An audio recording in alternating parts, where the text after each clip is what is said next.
原来是兰若寺啊！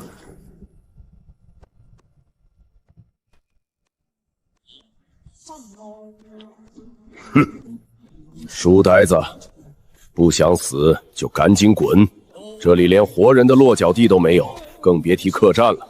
趁着天还没彻底黑透，原路退回山下，还能保住你这条小命。小生进京赶考，路遇大雨，想借宝地避避寒风，若有惊扰，还望海涵。哼，好良言难劝该死的鬼！你既然不听劝，半夜听到什么动静，别怪老子没提醒你。子曰：“既来之，则安之。”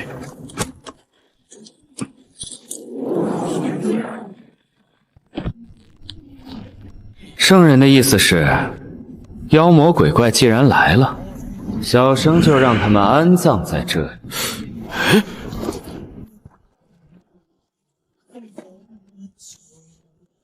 不是，你这书箱里装的都是什么玩意儿？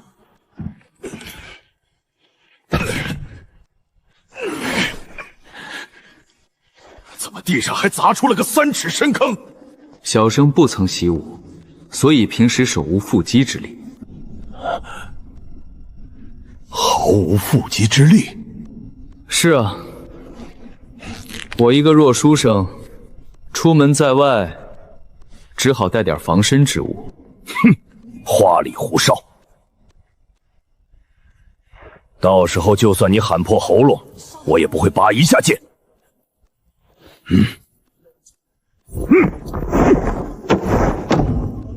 再会。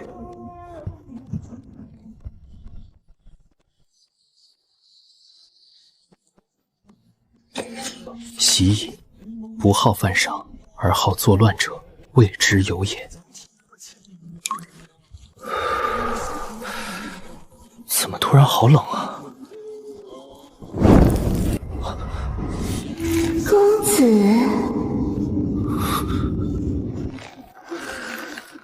夜深路重，奴家一个人在外头好冷，让奴家进去替公子红袖添香，可好？子曰：“非礼勿视，非礼勿听。”姑娘深夜造访，孤男寡女共处一室，实在有伤风化。小生还要温习功课，还请姑娘早些回去歇息。哼，这傻书生死到临头都还在拽文，那门外的玩意儿臭味儿，闭着眼都能感觉出不对劲儿。公子既然不肯开门，奴家只好自己进来。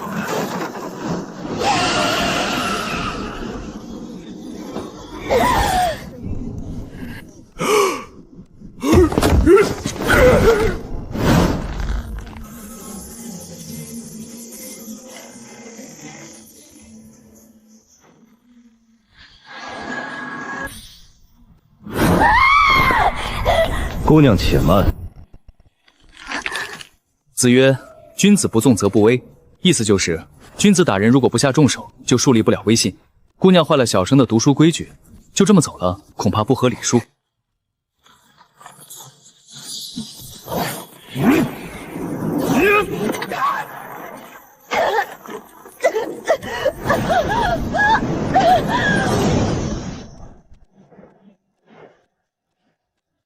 这位兄台，小生刚才略施拳脚，动静大了些，没吵着你歇息吧？这到底谁是妖怪？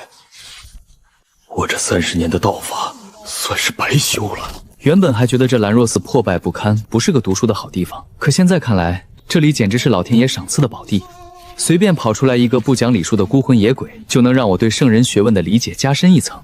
若是在这里多住些时日，把孟子7篇全部读透，进京赶考的路上岂不是更加稳妥？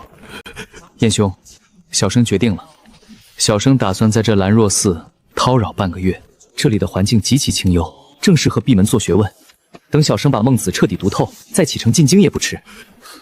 清幽，这鬼地方方圆10里连个活物都没有，地下埋的全是白骨，夜里群魔乱舞，这位也管这叫清幽？我即将迎来化形天劫，正需要吸食999个男子的阳气来稳固根基。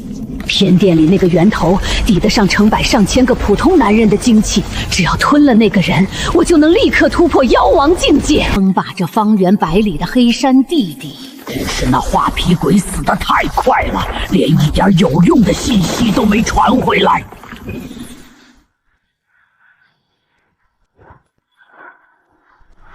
姥姥，婉晴去后院偏房探清那个书生的底细，若是能将他引出偏房，我便把骨灰坛还给你，放你转世投胎。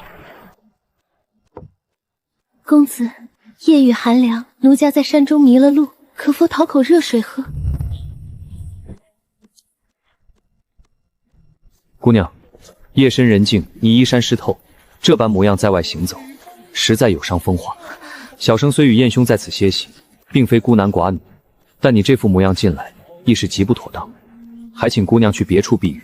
在这兰若寺待了10几年，我见过贪婪的、好色的、假正经的，唯独没见过看到我这副楚楚可怜的模样，第一反应居然是批评我穿得太少，还一本正经搬出屋里还有个燕兄来拒绝我的人啊！唉，这书呆子病得不轻，连送上门的女鬼都要先训一顿礼义廉耻，还非得把我给扯进来。只能这样了。按照以往的经验，只要男人下意识地伸手来扶，这样我的阴气就能瞬间顺着对方的掌心钻进七窍，将对方的神智迷得神魂颠倒。那是极度纯粹的至阳气血，混合着刚领悟的浩然正气，对阴邪之物产生的本能反噬。原来姑娘也是不讲规矩的邪祟，小生本以为你是迷路的良家女子，没想到竟与之前那画皮鬼是一路同操。黄口小儿，似你化成老母的养料。孟子曰：富贵不能淫，贫贱不能移，威武不能屈。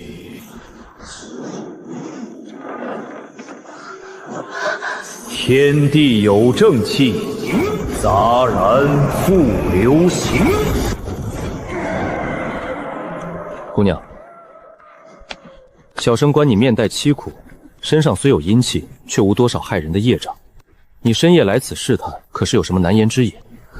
这玩意儿叫读书人，这远比我那树妖姥姥可怕多了。一会儿他不会觉得我喘气儿声音太大，过来也和我探讨学问。擦擦吧。姑娘既然没有沾染害人的业障，小生自然不会随意动粗。孔孟教导我们要以人存心，以理存心。刚才就是那只手，徒手捏爆了姥姥的本命根须，我哪敢不接啊！奴家将孽婉情，求公子饶命！奴家来此试探，实属无奈。姥姥扣了我的骨灰坛，若是不听话，便要将我打得魂飞魄散。估计这位活阎王是真的不清楚状况，这时候我必须体现出一点价值，否则在这破庙里连个站脚的地方都混不上。林兄弟，他口中的姥姥是盘踞在兰若寺地底的千年槐树妖，刚才兄弟捏碎的那张鬼脸，正是那老妖婆的一截本命根须。这树妖即将迎来化形天劫，急需吞噬极阳之物来稳固根基。兄弟你这般气血，在他眼里就是十全大补药。他派这女鬼来，就是为了摸清你的底细，强扣他人骨灰，阻人轮回转世，此等行径毫无仁义可言。更何况他还屡次三番派邪祟来打扰小生读书，实在是不讲道理。本来以为这书生听到千年树妖的名头会忌惮，可这位他关注的重点居然是打扰了他看书。千年树妖这回算是碰上硬茬了啊！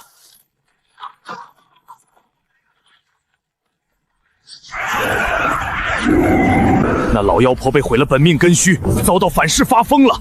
她本体虽然因为天劫将至被死死困在地山深处，但她调动了全寺的怨魂和毒藤，她用阴气封死了偏殿，是想把我们活活耗死在这里。看来这树妖是不打算让小生安生读书了。燕兄，劳烦你看顾一下这位聂小姐，小生去清理一下院子里的误会，顺便隔着地板教教这位邻居什么是非礼勿动的规矩。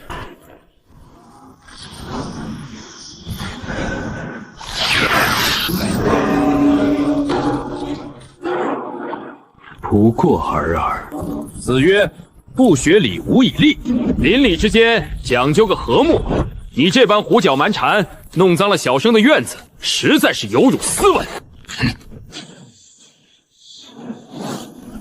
既然你躲在下面不肯出来听教诲，那小生只好受点累，先打扫打扫院子。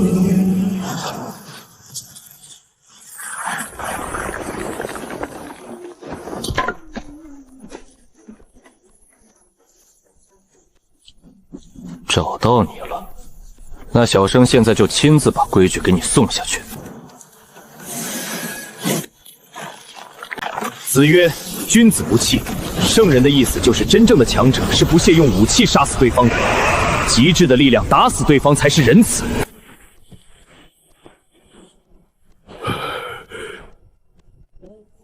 燕兄，院子里的污秽已经清理干净了，那邻居想必也听懂了规矩，今夜应当不会再来打扰我们温习功课了。地底下那头千年树妖哪是听懂规矩，分明是被那一脚震断了半条命啊！方才外头风雨交加，那邻居又是个不识礼数的粗鄙之物，闹出些许动静，惊扰了燕兄歇息。小生在此赔个不是。兄弟严重了，严重了！那邻居确实欠管教，兄弟你这番以德服人，想必他以后定会安分守己。这位聂姑娘身子骨实在太弱，不过是外头打了个雷，又淋了些雨，竟吓得晕厥过去。燕兄，劳烦你去后院寻个干净的陶剑，生火烧些热水来，总不能让她就这么躺在地上，实在有违待客之道。给女鬼烧热水，女鬼怕地上凉，这活阎王是真把鬼当娇弱千金养啊！他那是淋雨吓晕的吗？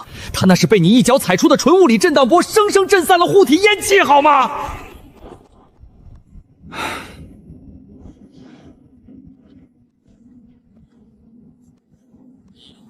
聂姑娘，醒醒，地上凉。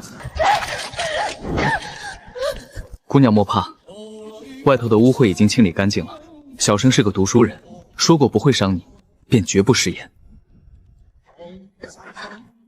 多谢公子救命之恩，举手之劳罢了。小生先前听你说，那树妖扣了你的骨灰坛，阻你轮回转世。本以为自己今晚必死无疑，要么被书生打得魂飞魄散，要么任务失败回去被姥姥折磨致死。完全没料到这个活阎王居然还记挂着我随口说出的一句苦衷。是，奴家的骨灰坛被姥姥埋在兰若寺后山的乱葬岗里，那里有一座九阴巨骨阵，有姥姥的贴身侍女蛊女看守。若是没有骨灰，奴家便永远离不开这方圆10里地，只能任其驱使。强扣骸骨，此乃大不敬；阻人向善，此乃大不仁。这兰若寺的规矩确实该好好改一改了。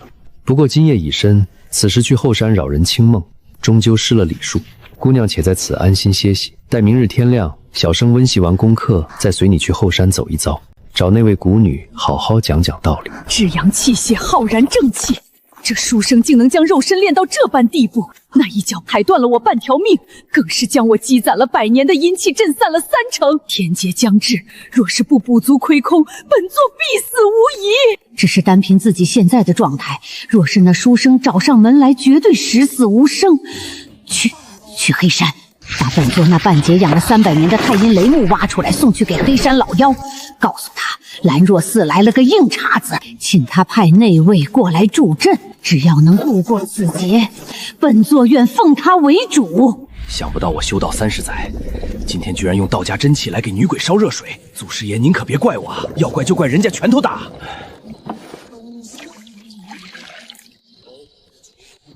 林兄弟，水烧好了。麻烦燕兄直接给那个姑娘吧。让我一个修道之人给邪祟端茶倒水，这要是传到道门祖庭去，我燕孤寒的牌位怕是都得被祖师爷批了。谢谢道长。知命者不立乎岩墙之下。这根本就不是在读书，这简直是在用气血锤炼天地。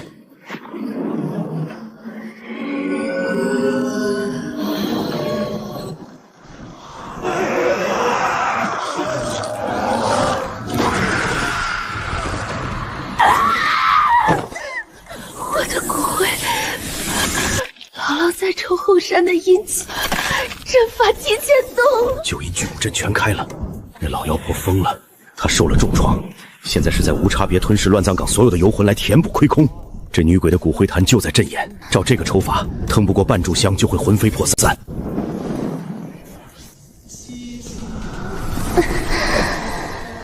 这个动作我可太熟悉了，半个时辰前，这位爷就是这么放下书，然后走出去，一脚踩断了千年树妖的半条命。燕兄，孔圣人教导我们，己所不欲，勿施于人。小生本想大度些，容他们活过今晚，明日再去讲道理。可这邻居大半夜施工扰人清梦不说，还强抢弱女子的本源，实在欺人太甚。不等明早了，小生现在就去后山教教他们夜里该怎么保持安静。先前为了给那位火祖宗烧水，硬生生耗去了30年苦修的道家真气。此刻我丹田内空空如也，连榨出一丝余力都觉得经脉刺痛。更何况道家真气至阳至刚，专克阴血，若是粗暴地灌入这晕死的女鬼体内，怕是当场就要将她超度的魂飞魄散。奇怪，这女鬼心口处何时竟盘踞着一团奇异的暖意？那暖意霸道绝伦，却又被控制得极其精妙，正死死护住她即将溃散的最后一丝本源。莫非是先前灵言念书在她体内留下了至阳怯血？魂来！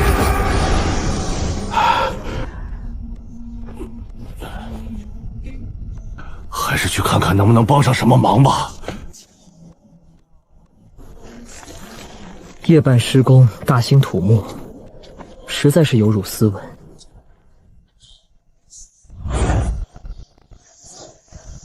快看，阵法最中心有几个贴着黄色封贴的骨灰坛。那个就是我的骨灰坛。站住！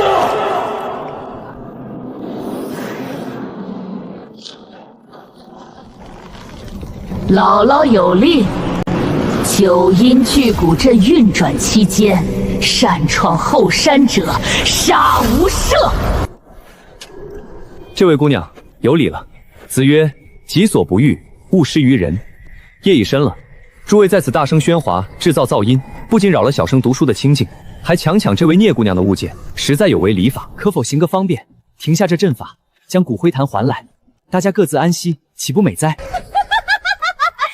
哪里来的酸腐书生？莫不是读书读傻了？小的们，给我撕了他，吸干他的阳气！看来诸位是不愿听小生讲道理了。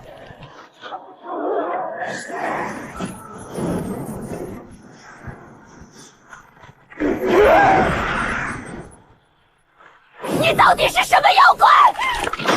既然诸位不愿听文理，那刚好小生也略通一些拳脚，借此教教诸位夜里该怎么保持安静了。子不语怪力乱神。夫子的意思是，对于你们这些怪异乱神之物，他老人家不想说话，只想用怪力打死。拦住他，用阵法压死他！姑娘，背后伤人，非君子所为。不过小生念你修行不易，再教你个道理：既来之，则安之。既然来了小生面前，那就安葬在这里吧。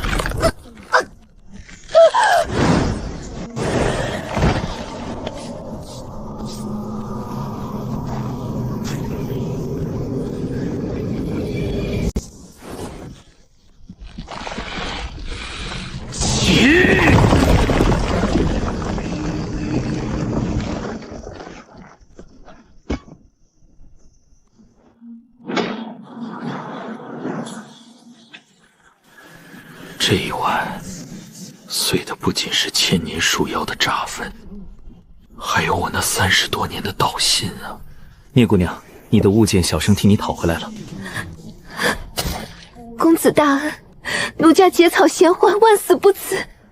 姑娘言重了，物归原主罢了。燕兄，这后山清静了不少，小生觉得这兰若寺是个做学问的好地方，我打算在此常住半个月，好好研读孟子。若是那邻居再敢半夜扰民，小生不介意去地下教教他什么是斩草除根。这爷居然还要常住，我该怎么办？现在的书生都这么会玩反差的吗？刚才单手捏爆了蛊女的脖颈，又像拔萝卜一样把九阴巨骨阵的阵眼连根拔起。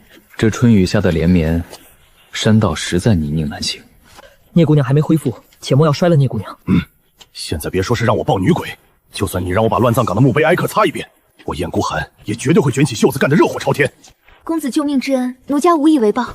如今骨灰已回，奴家愿常伴公子左右，做个天香研墨的粗使丫鬟。但凭公子驱使，绝无二心。聂姑娘，快快请起。子曰：“君子成人之美，小生不过是路见不平，顺手讲了讲道理罢了。这偏殿宽敞，你若愿意留下，便在角落安置吧。”红袖添香也是一桩雅事，只是小生读书时偶尔会出声，还望姑娘莫要嫌弃聒噪。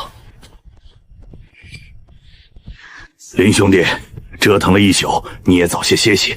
我去后院看看还有没有干柴，天亮了再烧壶热水。有劳燕兄。是阵眼被毁的反噬，让我损失了近1半的阴气，自己苦苦积攒了100年的本源，正在顺着断裂的根系飞速流失。天劫将至，如果不能在下个月圆之夜补足亏空，我定会在天雷之下灰飞烟灭。可我现在连一根树枝都不敢探出地面了。那个穿着衣衫的恐怖怪物刚才跺在地上的那一脚，直接震碎了我布置在后山的18道防御禁制。黑山那边可有回信？黑山老妖收了你的太阴雷木，答应会在3日后派那位大人前来助阵。撑过这3天，只要那位大人一到，管他是什么懂艺术的异类，都得自食恶果。从今夜起，直到黑山援军抵达，全寺上下封山折符，任何人、任何邪部不许靠近偏殿100丈之内。谁敢弄出半点声响，触书生眉头，姥姥亲手抽干他的魂魄，点天灯。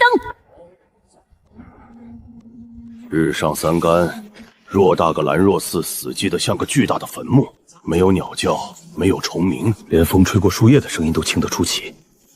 难道这帮妖魔崽子转性了？山不在高，有仙则名。这兰若寺虽然破败，但胜在清静。看来昨夜的道理，邻居们是听进去了。傻才敢靠那木案太近。孟子曰：“无善养武，浩然之气。”赵秦人。这货爹大早上就让我在火炉边烤火吗？连眉毛都快远去了。此谓成于中，行于外，不均一定要忍住啊！只要撑过3日，等那位大人来了后，我让你跪着唱征服。燕兄，这干粮吃的口中无味，我看后山林木茂盛，想必有不少野味。不如小生去打2只山鸡，咱们中午改善一下伙食。什么？又要来？这活爹还让不让我们这些妖怪活呀？后山哪来什么野味啊？那里常年不见天日，地下埋着成百上千具白骨，随便踩一脚都能惊起几只食尸的恶鬼。这位也管去那种地方叫打猎？林兄弟，后山林子密，常有猛兽毒蛇出没，要不我去前院挖点野菜，凑合对付一顿。燕兄此言差矣。子曰：“食不厌精，脍不厌细。”小生读了半日圣神书，正需要些荤腥补补气血。这荒郊野外虽然清苦，但也绝不能委屈了肚子。聂姑娘，劳烦你把水烧开，小生去就回。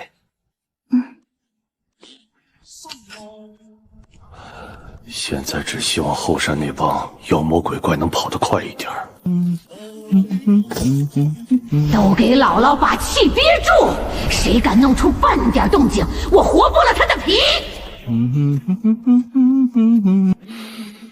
这地方真是清幽，连一声鸟叫都没有，是个修身养性的好去处。好肥的山鸡！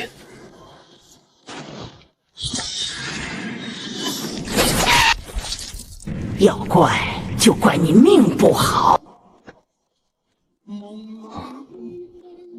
韩非子记载，宋人有耕田者，兔走触株，折颈而死。小生一直以为那是预言，没想到今日竟让我也碰上了这等守株待兔的好事。看来这山鸡是飞得太急，撞死在树枝上了。这节枯树枝实在碍事。还有2天，我一定要忍住。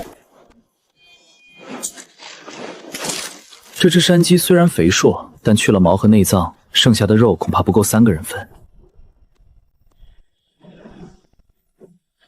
这山里的雾气倒是别致，颇有些云深不知处的意境。我看远处还有棵古树啊，正好去观赏下。30丈，20丈，那个怪物还在往前走，再往前走就要踩在我的主根上。以那怪物随手掐断本命根系的恐怖力度，一旦发现我的本体，绝对会把我连根拔起，劈成柴火。还不能动手，我一定要忍住啊！现在动手就会暴露妖气，并引来那个怪物的雷霆手段。之前林岩那一脚跺地的恐怖画面，不行，我必须让这个满嘴酸刺的火焰王停下脚步。他不是要打猎吗？他不是要吃肉吗？这猪妖生性残暴，皮糙肉厚，虽然是我手下得力的2员莽将之一，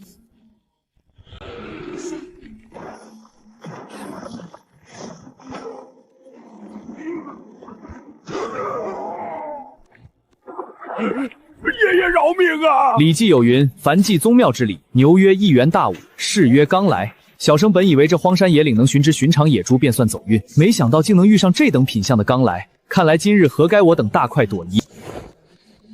子曰：君子远庖厨。但事急从方，这荒郊野外也没有屠户，只能小生亲自动手了。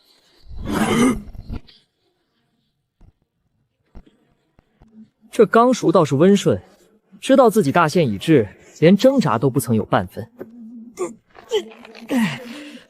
这头猪妖少说也有5、600斤，加上去除了妖气后，变成了纯粹的死肉，死沉死沉的。我一个讲究体面的读书人，总不能像个莽汉一样在泥地里拖着一头猪走回偏殿，那样太有辱斯文了。那里有一棵巨大无比的老树，枝芽像巨龙一样伸向天空。这枯树的枝干生的倒是笔挺，正好折一段下来做个扁担，挑着这钢柱回去，也免得弄脏了。为了不让眼前这个活魔王看出端倪，我不仅要把妖气尽数压制在妖丹最深处，就连树皮表层残存的一丝阴气都抽得干干净净，让自己变成了一棵死的不能再死的寻常枯木啊！就这样了，你还不肯放过我？活爹呀！我都把猪妖送你了，你说打猎就打猎，你怎么还惦记上砍我啦？这树生的极大，3、4个人手拉都抱不过来。这根枝条有成年人手臂粗细，长约7、8尺，笔直匀称，简直是老天爷专门为我量身定做的扁担，好木材。忍住啊，一定要忍住！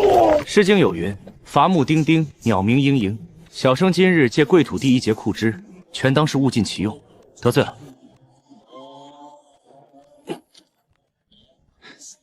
这枯树看着腐朽，骨子里倒挺硬气。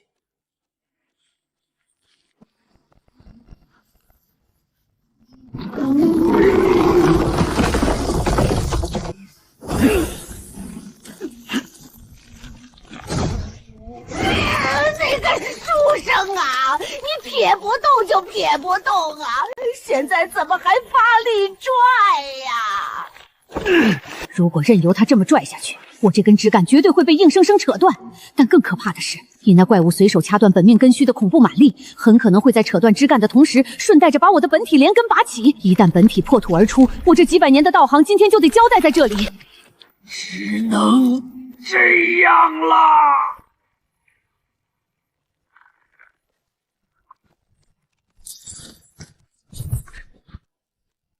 分量适中，入手沉稳，表面还带着一股淡淡的木香。这木头外尖内脆，倒是省了小生不少力气。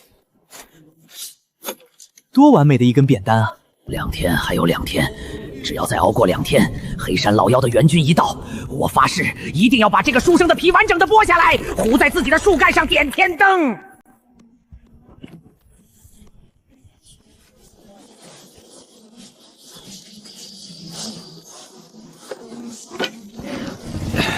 切！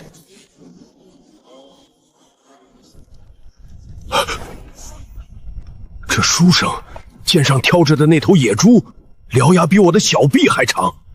身上残留的阴寒气息虽然散尽了，但那股属于大妖的威压，这书生是感觉不到吗？更要命的是，书生肩上那根做扁担的木棍，那木柱上带着极其浓郁的千年槐树气息，这一看就是兰若寺地下那位主子的本体之干啊！这尊活佛刚才到底干了什么？燕兄，水烧开了吗？这刚芒分量着实不轻，好在后山有棵枯树，借了段枝摇做扁担，总算没误了咱们的午饭。林兄弟，这扁担你从哪儿弄的？后山乱坟堆深处有棵参天老树，看着挺拔，只是内里朽得厉害。小生稍一用力，它便自己断了。自己断了？那老妖绝对是遇上了火祖宗，为了不被连根拔起，硬生生自断了一臂。公子辛苦，请净手。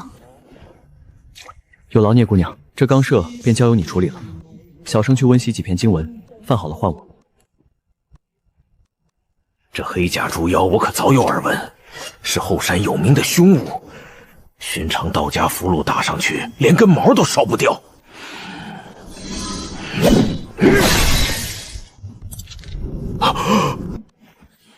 这头大妖体内积攒了数十年的浑厚妖力，就像是被烈日暴晒过的晨露，被一股极其霸道的力量瞬间蒸发得干干净净，连带着猪妖的骨血都被这股力量烤成了纯粹的死肉。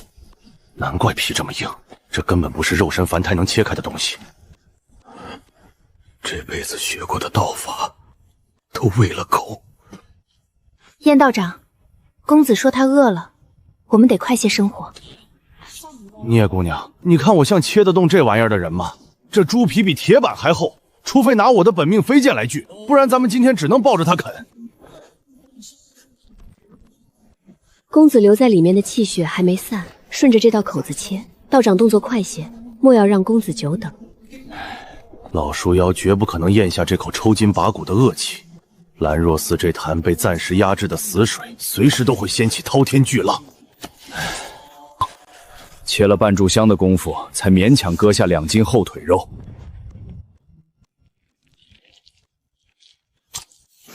那是老树妖几百年攒下来的本源尸毒，寻常活人只要吸进去半口，五脏六腑就会化成一滩黑水。老树妖不敢明着跟偏殿里那位爷动手，这是要把怨气全撒在午饭上。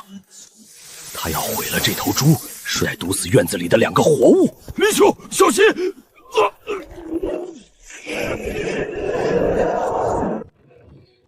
燕兄，可是刀具不蹭手？小生听着动静，倒像是钝刀割牛皮。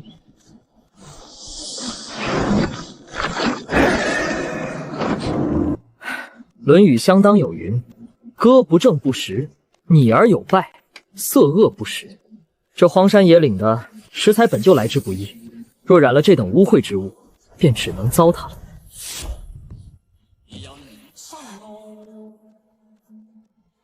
那轻描淡写的一脚，隔着虚空，直接踩碎了我附着在尸毒上的一缕分魂。我以你为傲的剧毒啊，在那个活阎王脚下，连弄脏对方鞋底的资格都没有。燕兄莫怪，小生有些吹毛求疵了。只是这入口的东西，总得讲究个干净。你继续切，莫要误了时辰。这枯木看着结实，没成想内里竟生了虫子，还会流些发臭的黑水。古人云：一屋不扫，何以扫天下？这院子里既然落了脚，总不能任由后山那些生了虫的朽木坏了风景。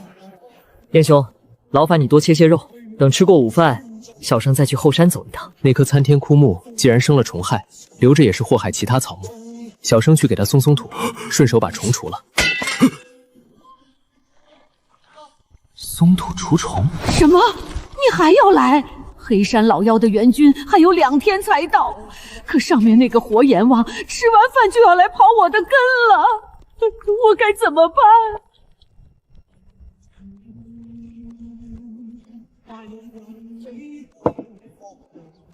论语有云：食不厌精，脍不厌细。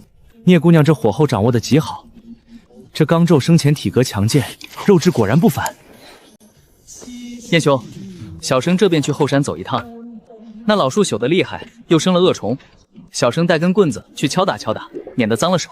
林兄弟，这山里路滑，你当心些。那老树妖的本源尸毒都被这位爷当成臭虫踩了，我现在只求这活佛能赶紧去把那颗祸害连根拔了，大家都能睡个安稳觉。逃是逃不掉的。我的本体扎根在此数百年，早已和整座兰若寺的地脉连为一体，强行拔根和当场自尽没什么区别。看来自己绝对撑不到2天后了。那怪物根本不按常理出牌，说刨根就刨根。既然你不给老身活路，那就一起死！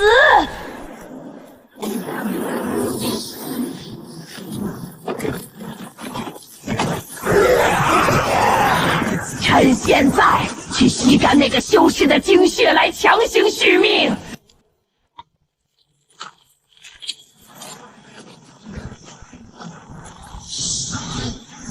不好！该死，那可是那位爷的命根子！如果书香被毁，那个怪物发瓢的后果比树妖还要恐怖。天地无极，乾坤借法，万剑归宗。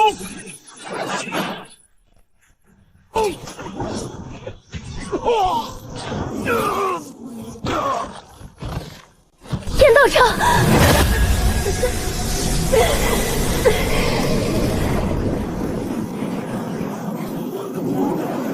书生，退下，否则老身现在就吸干他们！病入膏肓，不仅生出恶臭瘴气，竟还敢毁我居所，伤我挚友。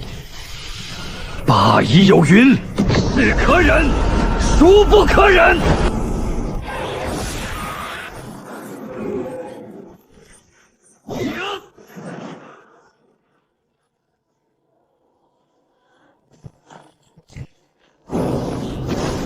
今日林某便以这满身德行，将你连根拔起。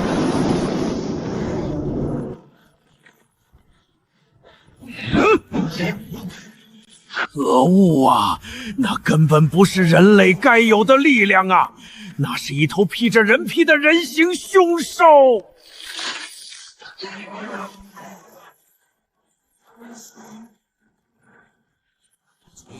那真是捡回一条命啊！你杀不了我。老身的根系连着这方圆10里的地脉，你若强子动手，整座兰若寺都会塌陷。《论语·述而》有云：“子不与怪力乱神。”孔圣人教导我们，遇到不听道理的怪异乱神，就不要再和他废话，直接用怪力把他打死。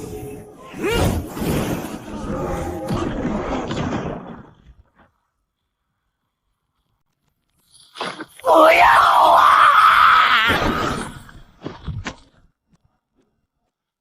老树妖虽然伏诛，但院子里还有2个重伤的病靠等着我处理。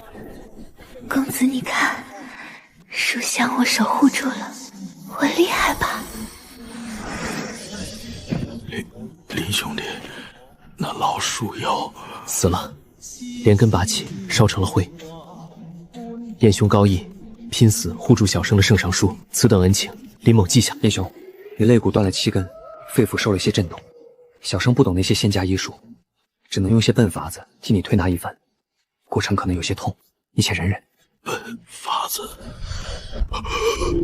孟子有云：“天将降大任于斯人也，必先苦其心志，劳其筋骨，饿其体肤，空乏其身。燕兄只需静养2月，便可痊愈。”林兄弟，你这就要走？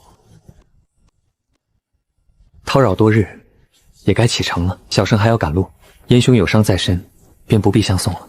林兄弟，你这般惊世骇俗的武力，为何非要去考那老死子科举？以你的本事，开宗立派或是去军中搏个封侯拜将，岂不比跟那些酸儒挤独木桥痛快？燕兄有所不知，小生听闻当今朝堂之上，那位权倾朝野的国师大人，是个喜欢生吞童男童女的大妖。满朝文武为了头上的乌纱帽，皆是敢怒不敢言，甚至有人为虎作伥。小生读了半辈子的圣贤书，最看不得这种不讲礼义廉耻的做派。既然朝堂上没人敢跟他们讲规矩，那小生就只能亲自考进金陵殿。你去金銮殿，打算怎么做？自然是用这双拳头，跟他们好好掰扯掰扯，什么叫孔孟之道。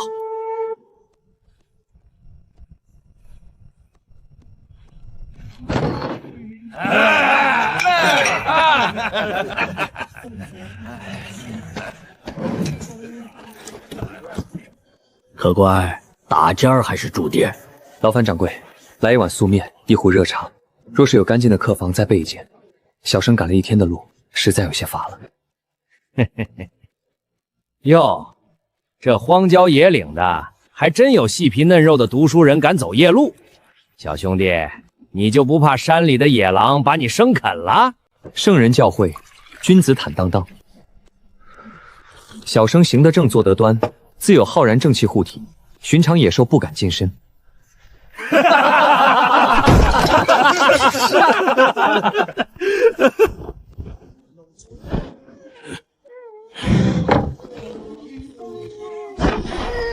给老子闭嘴！再哭，现在就把你剁了喂狗！客官，面来了，吃完早点歇息，晚上莫要乱跑。几位壮士，孟子有云：老吾老，以及人之老；幼吾幼，以及持人幼。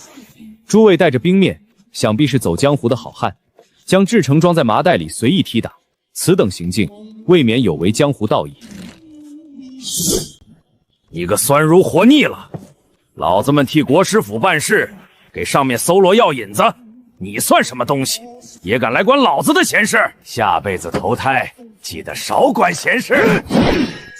原来是国师府的差事。既然诸位不讲道义，那小生只好跟你们讲讲规矩了。《论语》有云：“有教无类”，意思就是，不管你们是什么东西，小生都愿意教教你们做人的规矩。这哪是书生的样子，分明是一头披着人皮的远古熊啊！点子扎手，并尖子上！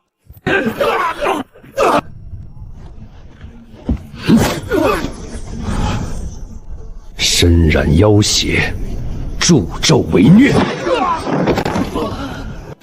现在我们可以心平气和地谈谈了。国师府要这些稚童做什么？你们身上的妖气又是从哪儿来的？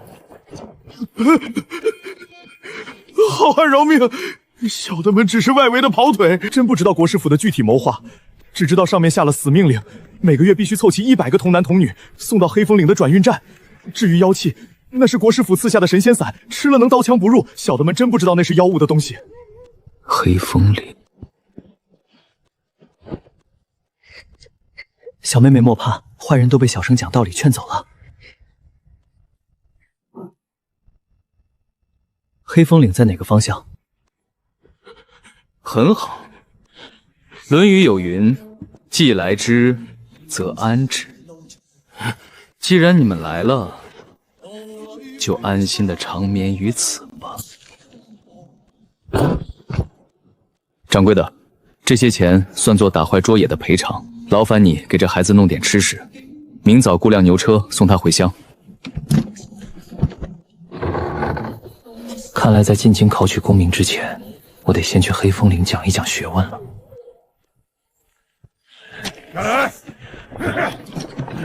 荒山野岭，一个细皮嫩肉的赶考书生，这场面怎么看都透着一股子荒谬啊！这位统领，请留步，深夜拦路，实在抱歉。敢问阁下，车里装的可是附近村镇的稚童？我当是什么东西？原来是个迷路的酸俗。老子正愁今晚押车没宵夜吃，你就自己送上门来了。这细皮嫩肉的，生嚼起来肯定带劲儿。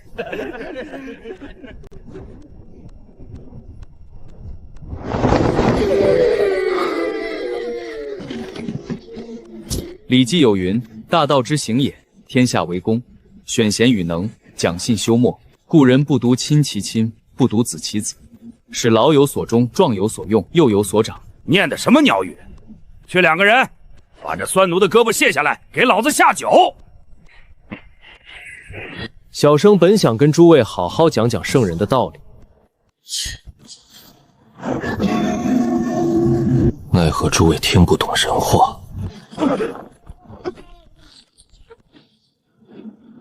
现在，我们来重新探讨一下幼有所长的规矩。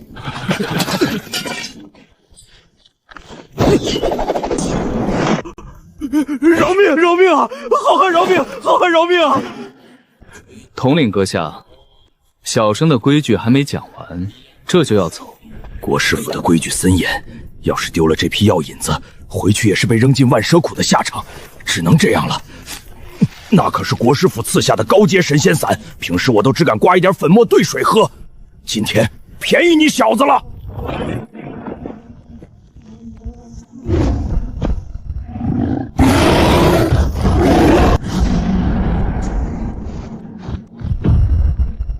哼，力气倒是不小。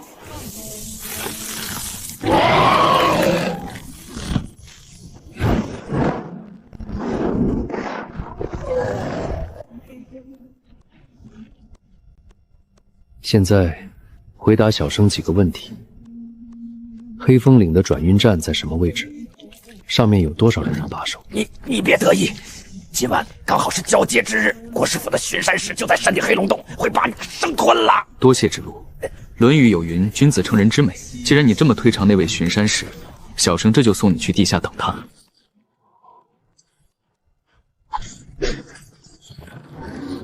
顺着这条山道往下走，有一家客栈，那里的掌柜会安顿你们。拿着这些盘缠，天亮后雇车回家。